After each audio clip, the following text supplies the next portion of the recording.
Many thanks to DayZ Podcast, Pandemonium, Wolves of DayZ, TSL High Loot Server, and Lion Lost for making this video possible. DayZ 1.19 added bleed indicators to tell us when we bleed and how much we bleed. So in this video we're going to break down exactly what these indicators actually mean, look at the 3 types of bleed in DayZ, how to prevent blood damage entirely to our characters, and uncover the hidden world of blood clots and blood pressure. Even the most veteran of DayZ player will most likely learn something from this video because I've found several mechanics relating to how blood works that I've seen nobody else talking about. For example, the 3 different types of bleeds in DayZ and how blood pressure loss results in less bleed damage the lower our blood level gets, which is very interesting stuff, for me at least. Before that though, we're going to start with how the blood stat works to get everybody up to speed because it has changed many times over the years, so let's get started.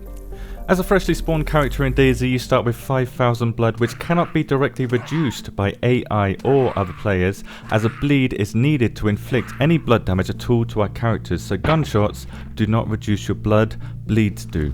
Also, sicknesses can remove blood from you, with bleeds being 100% preventable with certain gear equipped, which we'll discuss later. For now though, as you lose blood through bleeding or sickness, you lose colour on your screen based on how much blood you have remaining. At 5,000 blood you have 100% colour, which drops off in a linear fashion the closer you get to 2,500, with 2,500 blood being 0% colour, so completely black and white. Much like health damage, when you reach 0 health you will die instantly, but with blood it's 2,500 blood before you die instantly. Before that though, 3,000 blood you will begin to take shock damage, which will be represented with this flashing empty blood icon down here and a black haze pulsing on the edges of your screen. From the moment this starts happening, you have exactly 1 minute before you go unconscious, which will continually happen until you either die at 2,500 blood like I stated, or you go above the 3,000 threshold and you stop taking shock damage.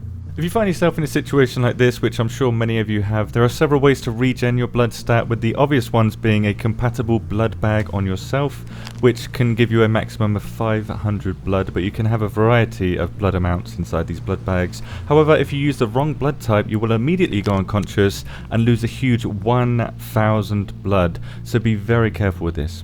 If you want to play the blood bag lottery, you can do so. Alternatively, you can use a blood test kit on yourself and the bag and see if you're compatible in this chart, or a safer bet is just a saline bag, restoring the same amount of blood at 500, but doing so over the course of 3 minutes instead at 3 blood per second, which FYI does stack with the passive blood regen that our characters can achieve.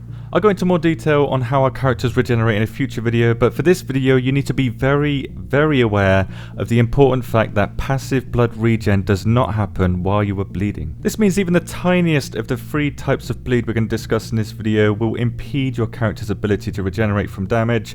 Do note though that saline and blood bags will still work while you're bleeding, it's just passive blood regen that doesn't. Not to be confused with the controversial hit indicators that were added a few patches ago, bleed indicators display on your screen regardless if you have your HUD activated and will continually create these blood drips in these areas of your screen. Where a single one of these bleed indicators appears is utterly and absolutely random, so getting shot in the left leg won't make a bleed indicator appear in the lower left of your screen, meaning that there is no way to know where a bullet came from using this new indicator. To pretty much 100% prove this, buckshot creates multiple bleeds in the same location, and in this case 1 buckshot caused 3 bleeds on the foot of this player, but the bleed indicators are all over the place. What we kind of do know from these indicators though is how many bleeds we have, because the amount of bleeds you have down here is represented on the screen with the corresponding number of bleed indicators. However, sadly these bleeds can sometimes overlay on top of each other, so the more bleeds you have, the less accurate these indicators become. As you can see here, I have 6 bleeds down here, but as you can see on the screen, 5 bleed indicators are showing, so perhaps a pro DayZ dev can add some padding to these in the future to see how many bleeds we have easier. For now then, these indicators can only tell us that we are currently bleeding, and most of the time accurately tells us how many bleeds we have too, without having to look down here or have a HUD on. But what it doesn't tell us is which type of bleed we have, because all of these indicators are the same among the 3 different types of bleed in DayZ.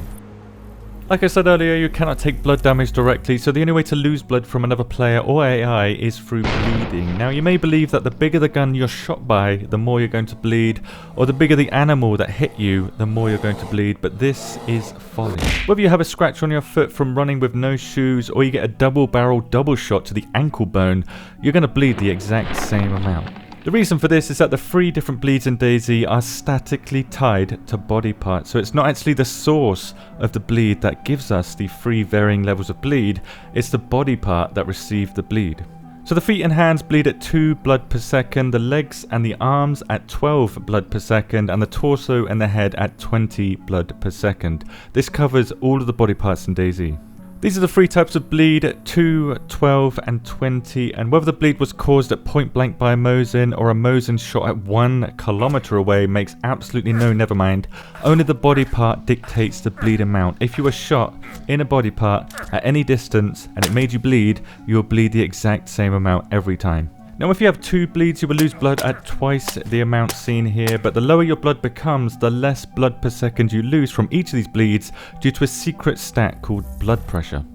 Like the human body, the less blood you have in your body, the slower you bleed from any cuts that you have. This is replicated in DayZ when you drop below 4,000 blood and first see the yellow icon on your screen here. Above this 4,000 threshold, you have 100% blood pressure, which means you bleed from your foot at 2 blood per second, for example, like I said a second ago. However, for every 20 bloods you go below this 4,000, you lose 1% blood pressure too, and therefore bleed 1% less up to a maximum of 70%, which sounds very confusing, I know. To give you an example, above 4,000 blood you will lose 20 blood per second from a torso shot. It doesn't matter if it's from a Mosin or an MK2. If you're bleeding from the torso, you'll lose 20 blood per second. But at close to 2,500 blood, way down here, you lose just 6 blood per second instead, a decrease of 70%. This means if you have 2,700 blood and you get shot in the foot by any weapon, you will not die, as you'll only lose around 180 blood before the bleed clots after 5 minutes due to how low your blood pressure stat is.